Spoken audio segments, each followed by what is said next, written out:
अस्सलाम वालेकुम नाज़रीन, आप देखें हैं प्रोग्राम रेड जोन और मैं हूं सुहेल इकबाल भट्टी। नाज़रीन, आज बात करेंगे JUI सरबराह मौलाना फजलुर रहमान अफगान हुकूमत की खसूसी दावत पर काबुल पहुंच गए हैं। मौलाना फजलुर रहमान के हमरा उलमा कराम का एक वफद भी शामिल है और इसके साथ आपको ये भी बताएंगे क्या मौलाना फजलुर रहमान अपने इस दौरे के दौरान क्या बड़ी मुमकिन तौर के ऊपर कोई कामयाबी हासिल कर सकते हैं, और इसके साथ साथ जो सेनेट में करारदाद पेश हुई थी वो कहाँ तैयार हुई और उसके अंदर JUI का क्या किरदार था। और इसके साथ नाज़रीन बात करेंगे कि तख्ते पंजाब की जंग जारी है और पीपल्स पार्टी समेत बड़ी जमातों की इलेक्शन की तैयारियां भी जारी हैं। आसिफ अली जरदारी और बिलावल भुट्टो के पंजाब में डेरे क्या नून लीग के लिए किसी सियासी मुश्किल का बायस बन सकते हैं। और जब बिलावल भुट्टो कहते हैं कि लाहौर अपना हक छीनने और हुकूमत बनाने के लिए आया हूं, क्या वाकई पीपल्स पार्टी मुस्लिम लीग नून के किले में दरार डाल सकेगी। और इसके साथ आपको यह भी बताएंगे कि आम इंतखाबात 2024 के हवाले से मुस्लिम लीग नून में टिकटों की तकसीम पर जंग जारी है। नून लीग PTI के मुनहरिफ अरकान को टिकट देने के लिए तैयार है, इसकी वजह क्या है।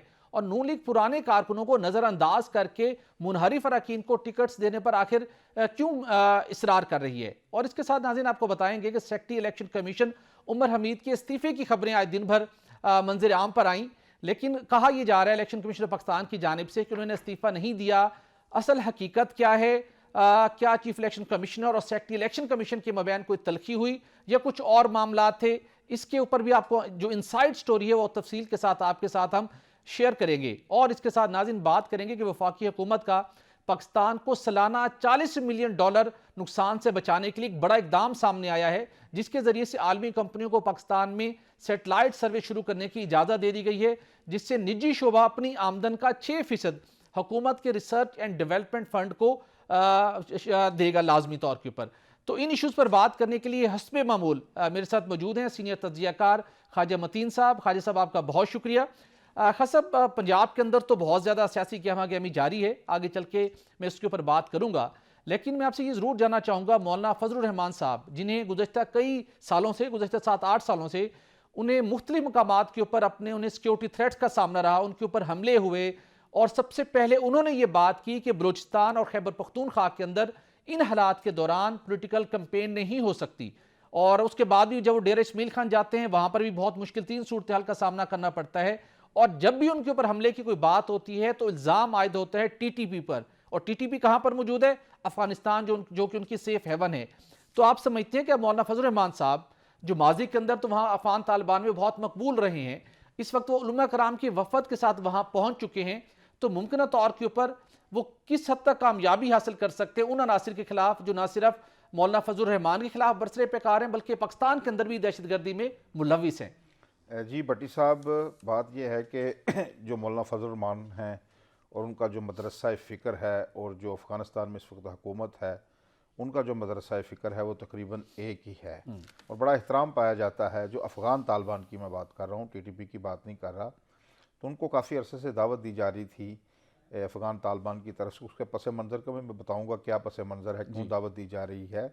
लेकिन ये जो टाइमिंग है ना इस वक्त, जो क्योंकि वो इलेक्शन के बाद जाना चाह रहे थे मौलाना, लेकिन जो अफ़गान तालिबान है, जो अफ़गान हुकूमत है, उनकी तरफ से इसरार किया गया तो फिर मौलाना को कबल अज़ वक्त जाना पड़ा। लेकिन ये जो डेलीगेशन उनके साथ गया है ये बड़ा हैवी डेलीगेशन है, जिसमें जो आपको याद होगा मौलाना समीउल हक अकोड़ा खटक जिनका मदरसा है, और वहाँ से आप कहा जाता है कि तालिबान यहाँ पढ़ते रहे हैं, उनके उस्ताद रहे हैं तालिबान के समीउल हक साहब।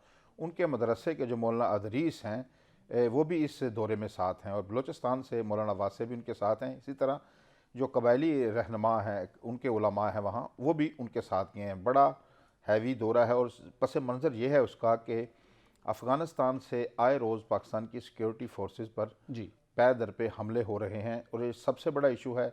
ये माजी में भी आपको याद होगा जब भी तलखी पैदा होती थी तो यहाँ के जो रहनुमा हैं, असफंजार वली हो गए, आफ्ताब शेरपाऊ हो गए, महमूद खान अचकज़ई, ये जाते रहे हैं हालात ठीक करने के लिए। लेकिन अब क्योंकि एक मजहबी हुकूमत है अफ़गानिस्तान में, तो मौलाना का चुनाव किया गया है, उसमें बड़ा बेहतर रोल प्ले कर सकते हैं। लेकिन इसके साथ साथ मैं आपको ये भी बताऊं जी कि पिछले दिनों अफ़गान हुकूमत के एक अला सती वफद ने पिछले हफ्ते ही दौरा किया है, जो काबल के साबिक़ गवर्नर रहे हैं मुल्ला शरीन, जी वो करीबी साथी हैं जो अफ़गान तालिबान के सरबराह हैं, मुल्ला शरीन उनके करीबी साथी हैं।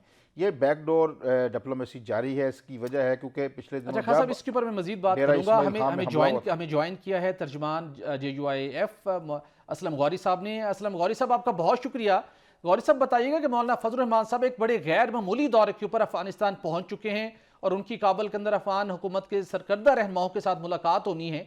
इस विजिट के अगराज व मकासद क्या हैं और मुमकिन तौर के ऊपर जब जो ये वक्त है पाकिस्तान के अंदर इलेक्शन कैंपेन नहीं हो पा रही, बहुत ज़्यादा थ्रेट्स हैं, JUIF ने सबसे ज़्यादा इन थ्रेट्स का इजहार किया है, क्या मौलाना अपने इस दौरे से कोई बड़ी कामयाबी समेटने में कामयाब हो पाएंगे? बहुत शुक्रिया सुहेल साहब। भट्टी साहब, असल में बात यह है कि बहुत अरसे से मौलाना साहब को दावत दी जा रही थी अफगानिस्तान के दौरे की, और मुतअद्दिद बार उनके एक दफा वज़ीर ख़ारजा भी आए और भी दूसरे वज़रा भी आते रहे और वो दावत देते रहे, लेकिन मौलाना साहब की मसरूफियात की वजह से वहाँ जाना मुमकिन ना हुआ। तो अब उन्होंने फिर सरकारी सतह पर वहाँ की हुकूमत ने मौलाना को दावत दी, और वो भी कोई काफ़ी दिन हो गए, कोई मेरे ख्याल 20-25 दिन कबल उन्होंने दावत दी थी, लेकिन यहाँ पर इंतखाबी सूरत हाल, नॉमिनेशन पेपर, स्क्रूटनी, तो ये टिकटों की तकसीम, इसमें मौलाना साहब इतने मसरूफ थे कि फिर वो वहाँ हम लेट हो गया हमारा जाना। ठीक। तो बेसिक चीज़ ये है कि पाकिस्तान और अफगानिस्तान के दरमियान में कुछ तलखियाँ पैदा होती जा रही हैं और दिन ब दिन बढ़ती जा रही हैं, और जो मैं समझता हूँ कि नामुनासिब है कि हमने बहुत अरसा अखलाकी तौर पर और माली तौर पर इन हजरात की मदद की है जो वहाँ हुक्मरान है। तो फिर एक ताल्लुक भी हमारे दोनों कंट्रीज के दरमियान उलमा का और उनके साथ है। तो इन तलखियों को दूर करने के लिए मौलाना साहब अपना एक भरपूर वफद लेके गए हैं, जिसमें बहुत से ऐसे लोग हैं, वो उनके उस्ताद हैं जो वहाँ पर इस वक्त हुक्मरान है, और वो सब हजरात तशरीफ लेके। एक तो ये होगा कि मुतालाती दौरा होगा, और मेरा ख्याल बहुत लंबे अरसे के बाद ये वफद वहाँ गया है, और दूसरा ये कि हम इन दोनों ममालिक के दरमियान जो तलखियाँ हैं उनको इंशाल्लाह कम करने में इनका दौरा मददगार साबित होगा। बिल्कुल सही है, यकीनी तौर पर मददगार साबित होगा। लेकिन गौरी साहब, ये ज़रूर बताइएगा कि JUI के रहनुमाओं पर, बिलखुसूस मौलाना फजल रहमान साहब के ऊपर माजी में जो हमले हुए और अभी भी बहुत ज़्यादा थ्रेट्स रहते हैं, तमाम हमलों में TTP का नाम आता है, तो क्या इस दौरे के बाद जब उलमा कराम का एक वफद भी उनके साथ मौजूद है, क्या तवक्को की जा सकती है कि अफगान हुकूमत और उसके साथ ये भी इतलात हैं कि शायद अगर सिक्योरिटी की सूरत हाल बेहतर हुई तो मौलाना फजल रहमान साहब कंधार भी जाएं, तो क्या वो एलिमेंट जो पाकिस्तान के खिलाफ और JUIF के रहनुमाओं के खिलाफ मुतहर्रिक हैं, उनको किसी तरीके से वो समझाने में, कंट्रोल करने में कामयाब हो पाएंगे? देखिए, पहली बात तो ये है कि ये जो भी सिलसिला पहले हुआ है, पहले धमाके हुए, मौलाना साहब पर 3 खुदकश हमले हुए, अल्हम्दुलिल्लाह मौलाना महफूज रहे, हमारे सैकड़ों साथी शहीद हुए। लेकिन ये है कि मौजूदा वार जो आ रही है, मौलाना अब्दुल गफूर हैदरी साहब पे हमला होता है, हाफिज अब्दुल्ला पे हमला होता है, जहाँ हमारा बाजोड़ वाला हमला है, या हमारे जो साथी शहीद हो रहे हैं, इसको TTP से ज्यादा दाइश कबूल कर रही है, और दाइश का तालिबान से कोई ताल्लुक नहीं है। अलबत्ता ये है कि हो सकता है उनके, लेकिन उनके ठिकाने तो अफगानिस्तान में ही मौजूद हैं, दाइश वहीं से ऑपरेट हो रही है जो पाकिस्तान पर हमले कर रहे हैं। जी जी जी जी, बिल्कुल बिल्कुल, इसमें तो कोई ऐसी बात नहीं है मेरा ख्याल। लेकिन ये है कि इन सब बातों पे बात तो होगी वहाँ पर, जो वो कर सकते हैं। पहले भी उन्होंने मजम्मत की है, जो मौलाना साहब का हमारा बाजोड़ वाकया हुआ है, उस पर तालिबान ने मजम्मत की, उनकी हुकूमत ने मजम्मत की है और अफसोस का इजहार किया है, हमें बाकायदा लेटर लिखा उन्होंने अफसोस का। तो वो बराह रास्त तो इस पर मुलवस नहीं है, लेकिन हमें यह भी देखना होगा कि उनका फिलहाल किस हद तक अमन ओमान पे उनका अपना कंट्रोल है, वहाँ की हुकूमत किस किस एरिया में कंट्रोल करती है। और मैं समझता हूँ बहुत से ऐसी चीजें होंगी जो बज़ाहिर और नजर नहीं आती, उन सब पे वहाँ मामला डिस्कस होंगे इंशाल्लाह। जी गौरी साहब, ये बताइएगा कि इस वक्त आपको पता है कि पाक अफगान तलखी अपने अरूज पर है और वहाँ से हमारी सिक्योरिटी फोर्सेस पर भी हमले हो रहे हैं, और आपको याद होगा कि आर्मी चीफ ने बड़ा सख्त रद्दअमल भी दिया था। इससे पहले जब बिलावल भुट्टो वज़ीर ख़ारजा थे, उन्होंने भी कहा था कि भरपूर जवाब दिया जाएगा। इन तलखियों में आप दौरा कर रहे हैं, मौलाना फजल रहमान साहब का बड़ा एहतराम पाया जाता है वहाँ, जो अफगान हुकूमत है वहाँ कितनी जो बर्फ़ पिघल सकती है? आप पुराने सियासी कारकुन हैं, कितना इम्कान है 100% में से 50% बर्फ़ पिघलाने में कामयाब हो जाएंगे मौलाना? देखिए, हमारी कोशिश तो ये है कि 100% हो जाए, बाकी जो अल्लाह को मंजूर होगा इंशाल्लाह इस पे बेहतर रिजल्ट आएगा। और हमारी कोशिश यही है कि इंशाल्लाह इन जो मामलात को जहाँ से ये तलखियां शुरू हुई हैं, ये तलखियां वहीं से खत्म की जाए और मामला को बेहतर, दोनों कंट्रीज के दरमियान में मामला बेहतर सिमत में रवाना हूँ। जी शुक्रिया। बिल्कुल ठीक। अच्छा गौरी साहब, थोड़ा सा इलेक्शन और सियासी सूरत हाल पे भी आपसे बात कर लेते हैं। सेनेट के अंदर करारदाद पेश हुई कि 8 को इलेक्शन का शेड्यूल मुअत्तल हो, 8 फरवरी को इलेक्शन ना हो सकें। आज़ाद सेनेटर दिलावर ने ये करारदाद पेश की और जिस पुरस्कार अंदाज में ये करारदाद पेश हुई, एक अलग उसका एक डिस्कशन है। लेकिन सेनेटर दिलावर साहब का जो एक सियासी ताल्लुक इस्टेब्लिश हो चुका है, वो JUI को ज्वाइन कर चुके हैं। उनके भाई बाज़ाब्ता प्रेस कॉन्फ्रेंस हुई थी और उनका बड़ा गहरा ताल्लुक है JUI फेक के साथ। और अब बातें ये हो रही हैं कि अगरचे के JUI को भी बहुत कंसर्न है, हालात ठीक नहीं है, इलेक्शन अभी नहीं होने चाहिए, लेकिन अगर कोई ऐसा मामला था तो आपके सेनेटर्स मौजूद है, बराह रास्त आप एक ओपन एजेंडे पर लाकर करारदाद पेश कर सकते थे। और मौलाना फजल रहमान साहब ने भी एक इंटरव्यू में इस बात की इस करारदाद को सपोर्ट किया है। कुछ इतलात ये हैं कि इस करारदाद को जिस अंदाज में लाया गया, इसको जहां कंसीव किया गया, वो एक कुछ रोज कब वो JUI फेक के ही एक किसी जगह के ऊपर, एक दफ्तर में या किसी घर में, वहां से ये आइडिया फ्लोट हुआ और फिर दिलावर खान साहब ने इसको एग्जीक्यूट किया। किस हद तक इसमें सदाकत है, और लेकिन JUI फेक इस करारदाद की सपोर्ट कर रही है, ये क्या वजह सर? देखिए, मैं एक अर्ज करूं आपसे कि दिलावर खान साहब के फैमिली के लोग हमारे साथ शामिल जरूर हुए हैं और दिलावर खान साहब अभी तक बाकायदा JUI का हिस्सा नहीं है और वो आज़ाद सेनेटर ही हैं, वो इसी हैसियत में सेनेट में भी हैं और इस वक्त काम भी कर रहे हैं अपने फील्ड में, लेकिन हमारे पार्टी को बाकायदा उन्होंने ज्वाइन नहीं किया है।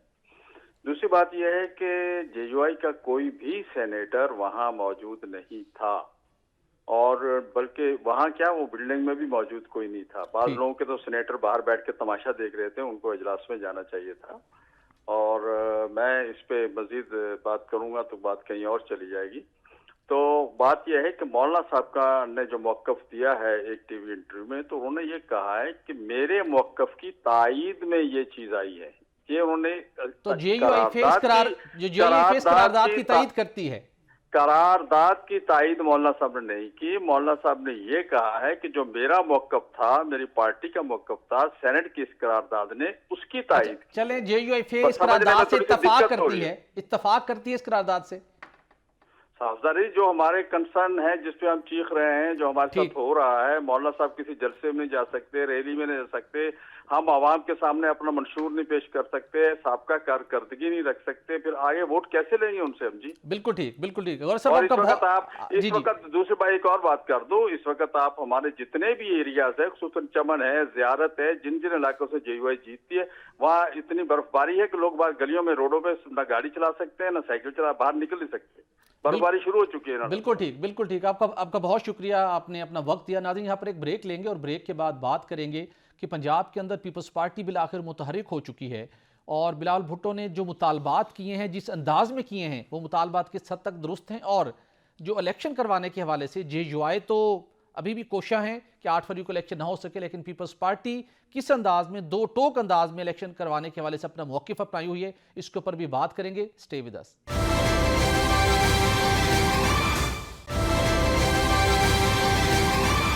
वेलकम बैक नाज़रीन, बिलावल भुट्टो और आसिफ रज़ा ज़रदारी पंजाब में मौजूद हैं। बिलावल ने लाहौर संभाला हुआ है, तो आसिफ रज़ा साहब जनूबी पंजाब के गढ़ या हेडक्वार्टर मुल्तान में मौजूद हैं। पीपल्स पार्टी किस उम्मीदों के साथ पंजाब के अंदर कोशिश है, इसके ऊपर बात करेंगे, लेकिन पहले इलेक्शन के हवाले से बिलावल भुट्टो ने क्या बात की थी, आइए आपको ये सुनवाते हैं।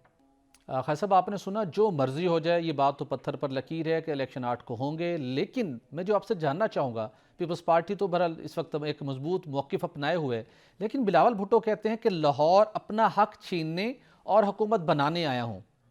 कौन सी हक तलफी की है पंजाब ने? और वो साथ भी कहते हैं कि लाहौर में अभी बहुत काम की ज़रूरत है, जितना काम किसी और पाकिस्तान के शहर में करने की ज़रूरत नहीं, जितना लाहौर में ज़रूरत है। ज़रा इस पर रोशनी डालिएगा। जी भट्टी साहब, बात भला क्या है? बात असल में ये है कि इनको बताया गया है, जो इनके मशीर है ना पंजाब के, कि आपने नून लीग को आड़े हाथों लेना है।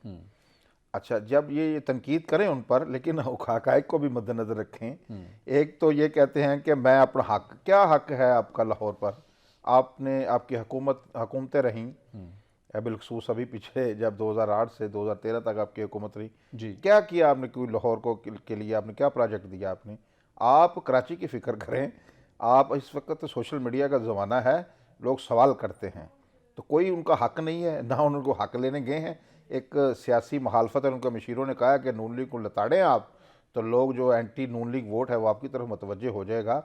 और दूसरा जो बयान आपने जिसका जिक्र किया है कि लाहौर में जितना अपना काम हक करने की छीनने और हुकूमत बनाना है, और हाँ, लाहौर नहीं, लाहौर में काम काम की ऐसी जरूरत है। काम की ज़रूरत बरखुरदार उधर है कराची में, जहाँ कराची का इतना बुरा हाल है, इतना बड़ा शहर है जिसके 5 अजला हैं, और उसकी क्या आपने दुर्गत बना दी उस शहर की। आपको वैसे पीपल्स पार्टी के जितने रहनुमा हैं जब वो लाहौर आते हैं, एयरपोर्ट पर उतरते हैं, तो उनको लाहौर की तमीर व तरक्की देखकर शर्म तो महसूस होती होगी कि हम अभी वहाँ डोल बसें चला रहे हैं कराची में। या पिछले दिनों हम गए थे तो अभी तक जो मतरूक हो गई हैं पूरे पंजाब में वो डोल बस जो चलती थी, तो वो अभी कराची सिटी में चल रही हैं। कितने शर्म की बात है कि आप एक पब्लिक ट्रांसपोर्ट सिस्टम नहीं वहाँ दे सके। गंदगी का वो हाल है कि तफन के भबके उठते हैं जहाँ से आप गुजरें। तो आपको अपनी कारकर्दगी आपने क्या दिखाना है? आप पिछले 15-20 साल से सिंध में हुक्मरान हैं, आपके पास को है कारकर्दगी दिखाने के कराची लिए? तो बहुत बड़ा एरिया है, शायद ना मैनेज कर पा रहे हो। लाड़काना को ही एक मॉडल सिटी बना देते, ये हैदराबाद तो को आपने बना देते, बिल्कुल सक्कर को बना देते। दुखती रग पे हाथ रख दिया है कि कम से कम कराची देखें, आपका दारुल हुकूमत है, लाहौर जैसे है, लाहौर दारुल हुकूमत है पंजाब का। तो अब जब कहीं से भी लोग आते हैं तो लाहौर को देखते हैं और मुतासर होते हैं। इसी तरह आप चलो जो आपकी बात कर लेते हैं कि कम से कम लाड़काना की तो हालत हजरत बदलें। आपने वोट ले, मैं यही अर्ज करना चाह रहा था कि कारकर्दगी दिखाएं, अपना मंशूर बताएं। ये जो हम एक दूसरे पर कीचड़ उछालते हैं ना, अदफे तनकीद बनाते हैं, उस वक्त जो जलसागाह में लोग होते हैं वो खुश तो हो जाते हैं, लेकिन अपने जहन में वो जहर के संपोले पाल लेते हैं, जैसे हम पीटीए में देख रहे हैं। खान साहब, जो निसार ने एक खिताब किया, उन्होंने बड़ी अच्छी अपनी स्ट्रेटजी दी है कि मैं अपनी कैंपेन के दौरान किसी सियासी जमात पर तनकीद नहीं करूंगा, अपनी कारकर्दगी पर बात करूंगा। हमने तो सियासी तनकीद कर करके नफरतें इतनी पैदा कर ली हैं, इतनी तकसीम पैदा कर ली है, तो ऐसी सियासत का क्या फायदा? सियासत तो नाम है अवामी खिदमत का। बस आप या तो नए आए हों, आप हुक्मरान हैं मसलसल 15 साल से, तीन हुकूमतें सिंध में आपकी हैं, क्या किया आपने? आप कारकर्दगी, आपने हॉस्पिटल बनाए, अच्छा किया, बहुत अच्छा किया, सेहत के वाले से। ये बताएं कि हमने वहां ये किया है, अगर पंजाब का वोटर हमें वोट देगा तो हम यहां ये भी करेंगे। ठीक है, बिल्कुल ठीक। खान साहब, आने वाले दिनों में हम पीपल्स पार्टी की जरा परफॉर्मेंस एवेल्यूशन करते रहेंगे। यहाँ पर अब थोड़ी बात कर लेते हैं इलेक्शन कमीशन के हवाले से। गुज़श्ता चंद रोज़ से ये एक रूमर्स थी कि शार दस्तूर से एक इस्तीफ़ा आ सकता है, और उसके बाद हमने देखा कि आज सुबह से ये खबर ब्रेकिंग चली कि secretary election commission Umar Hamid साहब ने इस्तीफ़ा दे दिया है। ये माजरा है क्या? अगरचे इलेक्शन कमीशन ऑफ पाकिस्तान ने एक प्रेस रिलीज जारी की है, लेकिन दो टोक अंदाज में उमर हमीद साहब के इस्तीफे की खासा तरदीद नहीं की गई। हमें ज्वाइन कर रहे हैं फ़हीम अख्तर मलिक साहब, सीनियर सहाफ़ी हैं और इलेक्शन कमीशन के अमूर पर बड़ी गहरी नज़र रखते हैं। फ़हीम मलिक साहब, बहुत शुक्रिया। थोड़ा बताइएगा, इस्तीफ़ा उमर हमीद साहब ने दिया है या नहीं दिया? अगर अलील हैं तो वो क्या इमोशनली अलील हैं या मेडिकली अलील हैं? कहानी क्या है? कुछ इनसाइड स्टोरी है आपके पास? बहुत शुक्रिया भट्टी साहब। ये कहानी ये है कि जुमे वाले दिन ना इलेक्शन कमीशन ऑफ पाकिस्तान का एक अहम इजलास हुआ, जिसमें आम इंतखाबात की जो तैयारियां वगैरह हैं उसके ऊपर इलेक्शन कमीशन ऑफ पाकिस्तान को जो है वो ब्रीफिंग देना थी सेक्रेटरी इलेक्शन कमीशन की जानिब से। इलेक्शन कमीशन ने एपलेट ट्रिब्यूनल्स के अंदर जो होने वाली दरखास्तें हैं उस हवाले से भी अपडेट हासिल करनी थी, और बिलखसूस सिक्योरिटी के हवाले से जो इलेक्शन कमीशन ने एक कमेटी बनाई हुई थी कि अमन ओमान की सूरत हाल, मौलाना फजल रहमान की दरखास्त वगैरह भी आई हुई थी, तो इन तमाम तर चीजों के ऊपर ब्रीफ करना था। लेकिन सेक्रेटरी इलेक्शन कमीशन ज़राए ये बताते हैं कि उसके अंदर वो प्रॉपरली ब्रीफ नहीं कर सके और इलेक्शन कमीशन को जो दरकार मालूमात थी वो फराहम नहीं कर सके, और चीफ इलेक्शन कमिश्नर ने काफी बात भी की और बरहमी का भी इजहार किया, और इस दौरान कोई तल्ख कलामी भी हुई, और सेक्रेटरी इलेक्शन कमीशन की जाने से ये कहा गया कि मेरी जो सेहत है वो ठीक नहीं रहती। तो चीफ इलेक्शन कमिश्नर ने काफी बरहमी का इजहार किया और ये कहा कि इंतखाबात का वक्त बिल्कुल करीब है, इतना ज्यादा प्रेशर है काम का और आप ये एक्सक्यूजेस पेश कर रहे हैं। उसके बाद मेरे ज़राए हैं वो बताते हैं कि सेक्रेटरी इलेक्शन कमीशन काफी गुस्से में है और उन्होंने कहा कि मैं फिर काम नहीं करता, फिर मैं रिजाइन कर जाता हूँ वर्बली। तो चीफ इलेक्शन कमिश्नर ने फिर उन्हें कहा कि यू मे गो नाउ। तो उसके बाद सेक्रेटरी इलेक्शन कमीशन जो है वो उस मीटिंग से भी चले गए और उन्होंने अपना जो ऑफिस है वो भी छोड़ दिया, और उसके बाद जुमे का दिन सारा गुजर गया। फिर हफ्ते वाले दिन जो है वो इलेक्शन कमीशन ऑफ पाकिस्तान ने सुप्रीम कोर्ट ऑफ पाकिस्तान में एक रिपोर्ट जमा करवानी थी जो कि तौहीन अदालत से मुतालिक थी। तो सेक्रेटरी इलेक्शन कमीशन की अदम दस्तयाबी की वजह से वो रिपोर्ट जो है वो स्पेशल सेक्रेटरी वन जो है वो डॉक्टर सैयद आसिफ हुसैन, जी। जो कि आजाद कश्मीर से उनको री एम्प्लॉयमेंट दी गई है यहाँ पर इलेक्शन कमीशन में, वहाँ से तो रिटायर उनकी जानिब से वो जो है वो जमा कराई गई रिपोर्ट। और आज ये फिर कहानी सामने आई कि इलेक्शन कमीशन के सेक्रेटरी ने जो है वो रिजाइन किया है, लेकिन ठीक। Election commission. अच्छा मलिक साहब, ये बताइएगा, आपने इनसाइड स्टोरी तो बताई कि असल वजह ये है कि वो क्यों इस वक्त मंजर आम पर नहीं है, लेकिन ये जरूर बताइएगा जो प्रेस रिलीज जारी हुई है, जो आज सुबह खबरें चलना शुरू हुई, खबरों के रद्द-ए-अमल के नतीजे में ये प्रेस रिलीज जारी, उसमें तरदीद तो नहीं की गई कि उन्होंने इस्तीफा नहीं दिया, लेकिन साथ उन्होंने कहा कि वो अलील हैं और इलेक्शन कमीशन ऑफ पाकिस्तान का काम भी जारी है। तो इस वक्त एक्चुअल स्टेटस क्या है? क्या वो वर्बली कह के गए हैं कि मैं मुस्ताफी हो जाऊंगा, या वो रिटर्न अपना रेजिग्नेशन सबमिट कर चुके हैं? और अगर इस स्टेज के ऊपर उनका मेडिकल ग्राउंड के ऊपर या किसी वजह से रेजिग्नेशन एक्सेप्ट हो जाता है, तो इलेक्शन कमीशन ऑफ पाकिस्तान के अमूर कानूनी लिहाज से और अमली लिहाज से किस हद तक मुतासिर होने का खदशा है?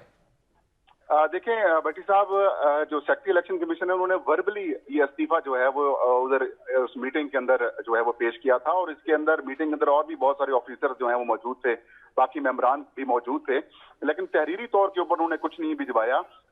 लेकिन जराए ये बताते हैं कि चीफ इलेक्शन कमिश्नर जो हैं वो सेक्रेटरी इलेक्शन कमीशन साहब की कारकर्दगी से काफी अरसे से जो है वो खुश नहीं थे और उससे मुतमईन नहीं थे, और एक दफा पहले भी उन्होंने एक अटेम्प्ट की थी रिजाइन करने की, और चीफ इलेक्शन कमिश्नर ने कहा था ठीक है आप रिजाइन कर जाएं, लेकिन उसके बाद वो उन्होंने रिजाइन जो अपना जो माइंड बनाया हुआ था वो वापस ले लिया था। बिल्कुल और ठीक। अब भी जो सूरत हाल ये है कि अगर वो रिजाइन कर जाते हैं और उनका इस्तीफा एक्सेप्ट हो जाता है, जैसे कि उनकी प्रेस रिलीज के अंदर भी वाजे तौर पर ये नहीं कहा गया कि उन्होंने रिजाइन जो है वो दिया है, उन्होंने कहा मेडिकल रेस्ट के ऊपर है, अगर वो बेहतर हो जाएंगे तो वापस आ जाएंगे, लेकिन उन्होंने कहा कि 2 स्पेशल सेक्रेटरी जो है वो मौजूद हैं और वो अमूर देख रहे हैं। बिल्कुल ठीक। फ़हीम मलिक साहब, आपने ज्वाइन किया, इनसाइड स्टोरी शेयर की हमारे नाज़रीन के साथ, आपका बहुत शुक्रिया। खास साहब, मैं आपसे जानना चाहूँगा, राजा सिकंदर सुल्तान, उनके कंधों पर इससे बड़ी जिम्मेदारी है, बड़ा क्रिटिकल इलेक्शन है और बड़े चैलेंजेस से गुजर के वो यहाँ तक पहुँचे हैं, अदालतों में कॉन्टेस्ट कर रहे हैं, ऑर्गेनाइज कर रहे हैं इलेक्शन को, और अब तक बड़े बेहतर अंदाज में सिकंदर सुल्तान साहब ने इलेक्शन के मामलात को चलाया है, लेकिन कारकर्दगी तो आपको दिखाना पड़ेगी।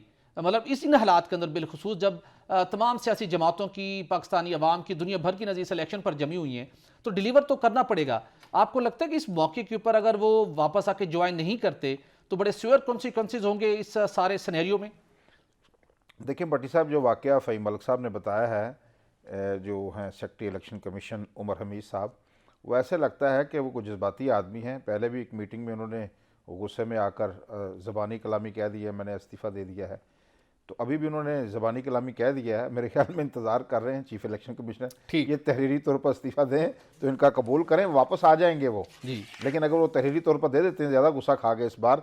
लेकिन ये जो भी हो, मैं एक बात बताऊँ भट्टी साहब आपको जी, इस वक्त जो है ना, अगर आपने इंतखाबात न कराए, ठीक है ना, इस वक्त जो चीफ जस्टिस हैं काजी फायज़ ईसा और बाकी जो सियासी जमातें हैं, जैसे बिलावल भुट्टो का आपने मौक़िफ़ सुना है कि आप यूनाइटेड नेशन से भी या OIC से भी करारदाद मंजूर करवा के ले आएँ, तो इस वक्त जो फिर सियासी जो अदम इस्तेहकाम है, फिर वो आसमान से बातें करेंगे, आप भूल जाएंगे चीज़ें। अभी देखें, आज कल इंतखाबात हो, आज ही बल्कि इंतखाबात हो रहे हैं वहाँ बांग्लादेश में जी, तो वहाँ अपोजिशन ने बाइकाट किया और अफरा तफरी है, हंगामे हो रहे हैं, मारपीट हो रही है, जलाओ गराव हो रहा है, लोगों की इमलाक जलाई जा रही हैं।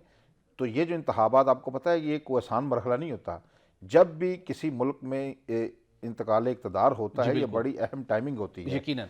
तो अब आपने जो इंतखाबात का ऐलान कर दिया, पहले ही हम आइन की खिलाफ वर्जी कर चुके हैं, बहुत लेट हो चुके हैं, अब जबकि आपने तारीख अनाउंस कर दी है, हल्का बंदियाँ भी होगी, तमाम मामला भी हो गए, अब सिर्फ और सिर्फ 8 फरवरी को आप इंतखाबात पुरअमन तरीके से कराएं। अगर जितना इसको डिले करते जाएंगे, आवामी बिल्कुल ठीक। खास साहब, यहाँ पर एक ब्रेक लेंगे। आपने बहुत शानदार तजवीज़ दी और सेक्रेटरी इलेक्शन कमीशन को भी इस बात को सोचना होगा कि डिलीवर करें, डट के मेहनत करें। बड़ा क्रिटिकल मरला इस मौके के ऊपर, अगर उनकी परफॉर्मेंस के ऊपर कोई क्वेश्चन हुआ है तो उसके ऊपर वो गुस्सा करने की बजाय, उसको पर्सनल लेने की बजाय, इदारे के लिए और इस मुल्क के अंदर बेहतर और शफाफ इंतखाबात के लिए उसको कंसिडर करें और बेहतर परफॉर्म करने की कोशिश करें। नाज़रीन, यहाँ पर एक ब्रेक लेंगे और ब्रेक के बाद बताएंगे कि पाकिस्तान को $40 मिलियन का फौरी तौर के ऊपर फ़ायदा कैसे होगा। Stay with us.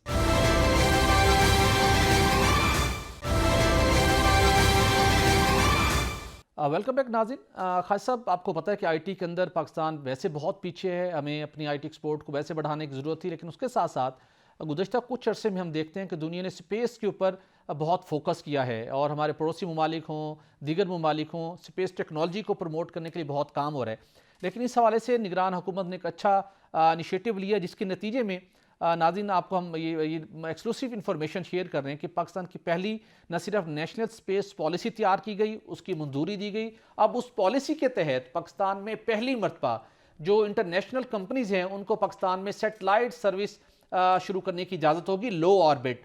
मतलब है कि जो कोई ऐसी पाकिस्तान के इलाके हैं जहाँ पर तकरीबन 40 से 60% ऐसा इलाका है जहाँ पर अभी तक फाइबर ऑप्टिक नहीं है, even mobile phone internet service नहीं है, वहाँ पर कोई कमर्शियल एक्टिविटीज़ नहीं हो सकती, कोई कारोबारी सरगर्मियाँ नहीं हो सकती। बिलखसूस अगर हम बात करें बलूचिस्तान जो सीपेक का महवर व मरकज़ है, पाकिस्तान की मुस्तबिल की तरक्की का खासा वो महवर व मरकज़ है, लेकिन इंटरनेट के बगैर तो आप कुछ नहीं कर सकते। इंटरनेट, टेलीकम्युनिकेशन सर्विसेज साथ साथ अब स्पेस टेक्नोलॉजी के ऊपर बहुत बात हो रही है। तो इस पॉलिसी के तहत एक पूरा क्राइटेरिया बना दिया गया है, जिसके तहत इंटरनेशनल कंपनियों को पाकिस्तान में लो ऑर्बिट यानी कि कम मदार के अंदर जो सेटेलाइट सर्विस होती है वो फराहम करेंगे। इकोनॉमिकल होगी, इससे बहुत ज़्यादा बूम मिल सकेगा हमारे मुख्तलिफ शोबों को। और इसका क्राइटेरिया जो है वो बहुत अच्छा बनाया गया है कि जो कंपनियाँ यहाँ पर काम करेंगी उसमें से 6% पाकिस्तान में इस स्पेस के हवाले से रिसर्च एंड डेवलपमेंट फंड्स के अंदर वो रकम इसमें अपनी कंट्रीब्यूट करेंगी। और उसके साथ साथ पाकिस्तान को इस वक्त तक सेटेलाइट सर्विस जो लो ऑर्बिट ना होने की वजह से सालाना खासा $40 मिलियन का नुकसान पहुंचता था। तो इस पॉलिसी के तहत और उसके साथ साथ इस नए प्रोग्राम की इनिशिएटिव के जरिए से हमें ये इस नुकसान से भी बच सकेंगे, यानी $40 मिलियन का तो हम नुकसान से बच जाएंगे। और उसके साथ साथ जब रिसर्च एंड डेवलपमेंट के ऊपर पैसे मिलेंगे पाकिस्तान में स्टूडेंट्स को और मुख्तलिफ एक्सपर्ट्स को मजीद काम करने का मौका मिलेगा और स्पेस टेक्नोलॉजी के अंदर पाकिस्तान को अपने एक नाम बनाने का मौका मिलेगा। तो एक अच्छा इनिशिएटिव है, लेकिन इसके लिए ज़रूरी होगा कि आपने जो भी कंपनी पाकिस्तान में काम स्टार्ट करेगी, और अभी तक इतलात ये है कि स्टारलिंक जिसके पास इस वक्त लो ऑर्बिट में 3000 से 4000 तक उसके सेटेलाइट मौजूद हैं, शायद वो पहली कंपनी हो जो पाकिस्तान में अपना ये सेटेलाइट सर्विस फराहम करेगी। लेकिन उसके साथ साथ मिनिस्ट्री ऑफ डिफेंस से NOC हासिल करना होगा, तो बड़ा इसको सिक्योर बनाया गया है। तो खास सब क्या देखते हैं कि इस हवाले से, इस इनिशिएटिव से हमारे IT शोबे के अंदर और स्पेस टेक्नोलॉजी के हवाले से किस हद तक बेहतरी आ सकेगी? भट्टी साहब, देर आए दुरुस्त आए, मैं कहूँगा इस बारे में। ये तो बहुत पहले हो जाना चाहिए। देखें खित्ते के जितने ममालिक हैं, हमारा हमसाया मुल्क देख लें, IT सेक्टर में हम सबसे पीछे हैं। अब जबकि ये स्पेस, शुक्र है कुफल टूटा खुदा खुदा करके, नेशनल स्पेस पॉलिसी बन गई है। अब सैटेलाइट जो सर्विसेज हैं वो उन पाकिस्तान में भी शुरू हो जाएंगी। देखें, आज आपने कोई भी काम करना है तो आपको नेट की सहूलत चाहिए। अगर नेट की सहूलत नहीं होगी, आपकी गाड़ी नहीं चल सकती, आपके घर का दरवाज़ा नहीं खोलेगा, आप चूल्हा नहीं जला सकेंगे, आप परचून की दुकान से ख़रीदारी नहीं कर सकेंगे, आप अगर कोई डिलीवरी मंगानी है खाने के लिए चीज़, फूड पांडा, तो वो भी नहीं मंगवा सकेंगे। सारी दुनिया इस पे चलेगी। हम बहुत देर से आए हैं। इससे तो एक तो रियासत को रेवेन्यू इकट्ठा होगा, फ़ायदा होगा, लेकिन जो स्टूडेंट्स हैं, मैं कहता हूँ जो कारोबारी लोग हैं, उनको बेतहाशा फ़ायदा होगा। ये बहुत पहले करना चाहिए था। अब भी इस पर तेज़ तरारी के साथ काम होना चाहिए, ताकि IT में हम जितना आगे जाएंगे, जब हमारे बच्चे बरूने मुल्क जाते हैं, वहाँ जाके हम जब देखते हैं तो हम तो बहुत पीछे, हम तो ऐसे लगता है जैसे कोई प्राइमरी क्लास से बच्चे उठ के आ गए हैं। ये आना चाहिए। और अब आपको पता है दुनिया की मशतों का जो दारोमदार है वो सारा का सारा IT सेक्टर पर चला गया है। एग्जैक्टली। इंडिया देख लें, उसमें IT सेक्टर में वो कितने अरबों खरबों डॉलर कमा रहे हैं। उनकी कंपनियां ऐप्स, हर चीज़ की ऐप्स बना रही हैं। हमारे यहाँ भी आप उनके देखें, TV देखें तो आपको बड़े बड़े जो उनके अदाकार हैं वो जो मुख्तलिफ ऐप बनाते हैं चीज़ें, उसकी एडवर्टीजमेंट कर रहे हैं। हमारे यहाँ भी ऐप का ये भी तस्वर ही नहीं है। उसकी वजह यह है कि हमारे पास उस तरह की सहूलतें नहीं है। ये तो मैं कहता हूँ शुक्र हुआ कि सेटेलाइट सर्विस शुरू करने की इजाज़त दे दी गई है। इस काम को जितना जल्दी हो सके पूरी दुनिया को दावत दें, ताकि हमारा जो बच्चा है, जो आने वाली नस्लें हैं, वो दुनिया के साथ IT सेक्टर में कनेक्ट हो सके। बिल्कुल ठीक, बहुत शानदार आपने तजवीज़ दी। और यकीनी तौर के ऊपर पाकिस्तान नाज़रीन अपने एक्सपोर्ट का सारा इन्हिसार करता है टेक्सटाइल सेक्टर के ऊपर, लेकिन इससे बढ़कर अब सोचने की ज़रूरत है। और अगर एनेबलिंग इन्वायरमेंट मिला तो हम तवक्को कर सकते हैं कि IT और स्पेस टेक्नोलॉजी की वजह से पाकिस्तान अपने एक्सपोर्ट को बढ़ाने में भी यकीनी तौर के ऊपर कामयाब हो सकेगा। नाज़रीन, आगे बढ़ते हैं और आपको बताएंगे कि पाकिस्तान जहां मुख्तलिफ शुबों के अंदर बेहतर परफॉर्म करने की तरफ जा रहा है, जैसे कि हमने आपको पहले बताया था कि ड्रैप को आलमी सतह के ऊपर रिकग्निशन मिली, और उसके साथ साथ WHO ने पाकिस्तान के बहुत से फार्मास्यूटिकल सेक्टर को अप्रिशिएट किया। अब Pakistan global health security summit का इनकाद करने जा रहा है। खास साहब, एक बहुत बड़ा इनिशिएटिव है, ministry of national health services ने ये इनिशिएटिव लिया, फेडरल मिनिस्टर डॉक्टर नदीम जान ने बहुत इसके ऊपर एफर्ट्स की। 2015 के अंदर खास साहब बेसिकली 70 से ज़ायद ममालिक ने और उनकी मुख्तलिफ आलमी तंजीमों ने जो हेल्थ सेक्टर के अंदर काम करती हैं एक पैक्ट साइन किया था, जिसके मुताबिक वो दुनिया के अंदर सेहत के हवाले से, समाजी लिहाज से, मुआशी लिहाज से जो मुख्तलिफ बीमारियाँ हैं, मुतअद्दिद बीमारियाँ हों, वबाई अमराज हो, उनको कैसे कंट्रोल करके अपने समाजी और मुआशी निज़ाम को बेहतर कर सकते हैं, इसका ऑब्जेक्टिव है और एफर्ट्स जारी हैं। और इस मरतबा पाकिस्तान ने इस इनिशिएटिव को लीड करने का फैसला किया और इस्लामाबाद के अंदर खास साहब ये एक बहुत बड़ी कॉन्फ्रेंस हो रही है 10 और 11 जनवरी को, और जिसके अंदर 70 से ज़ायद ममालिक की बैन अल-अक़वामी तंजीमें और माहिरीन 9 जनवरी को पाकिस्तान पहुँचेंगे। और अगर हम बात करें सऊदी अरब, ईरान, अफगानिस्तान, यूरोपियन ममालिक, मुख्तलिफ ममालिक के वफूद यहाँ पर पहुँचेंगे और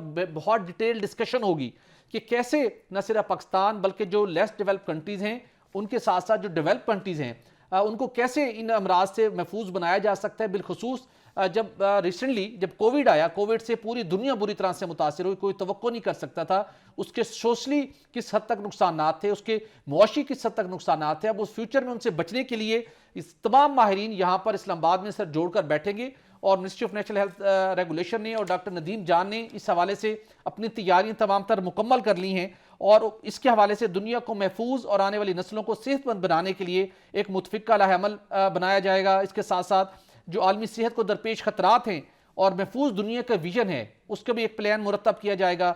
और उसके साथ पाकिस्तान ने इस हवाले से ग्लोबल हेल्थ सिक्योरिटी समिट के हवाले से अपने एक बड़े मजबूत अज़्म का ख्वाजा साहब इजहार किया है और बुनियादी तौर के ऊपर की स्ट्रेटजिक ऑब्जेक्टिव 4 हैं इसके, जिसके अंदर ग्लोबल लीडर्स के साथ इसके हवाले से कोलैबोरेशन की जाएगी, उसके साथ म्यूचुअल एक्सचेंज ऑफ नॉलेज होगा, इसके साथ सिक्योर ग्लोबल और रीजनल पार्टनरशिप होगी और डिफरेंट जॉइंट वर्किंग के हवाले से अपॉर्चुनिटीज़ को एक्सप्लोर किया जाएगा।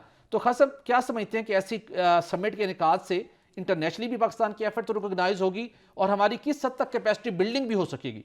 जी भट्टी साहब, आपने ये दोनों जो आखिरी मौज़ूआत रखे हैं इससे मेरा बड़ा दिल खुश हुआ है, उम्मीद पैदा होती है। हमारे यहाँ मीडिया पे आए रोज़ रोना धोना और वो गालम गलोच का ये कल्चर इतना बढ़ गया है। ये 2 खुशखबरियाँ सुनाई हैं कि शुक्र हुआ कि आलमी कंपनियां पाकिस्तान में सेटेलाइट सर्विस शुरू कर सकेंगी। हमें बाहर से भी लेना पड़ता है, डॉलरों में पेमेंट करनी पड़ती है, बड़ा अजाब से गुजरना पड़ता है, ये सस्ती भी हो जाएंगी। सर दूसरी, आपने ये जो ग्लोबल हेल्थ सिक्योरिटी समिट के हवाले से जो खबर दी, इस्लामाबाद में परसों से वो माहरीन आ जाएंगे, 70 ममालिक की ममालिक आएंगे जिसकी मेज़बानी इस्लामाबाद में होगी। तो ये एक बहुत बड़ी सेहतमंदाना एक्टिविटी होगी, पाकिस्तान इसको लीड करेगा। और यहाँ जो सेहत के हवाले से जैसे वेरिएंट आ रहे हैं, जैसे अभी कोरोना एक एक्स्ट्रा कोरोना की बातें सुन रहे हैं हम, और चीज़ें आ रही, इन तमाम पे यहाँ डिस्कशन होगी और ये सब कुछ हमारे मुल्क में होगा।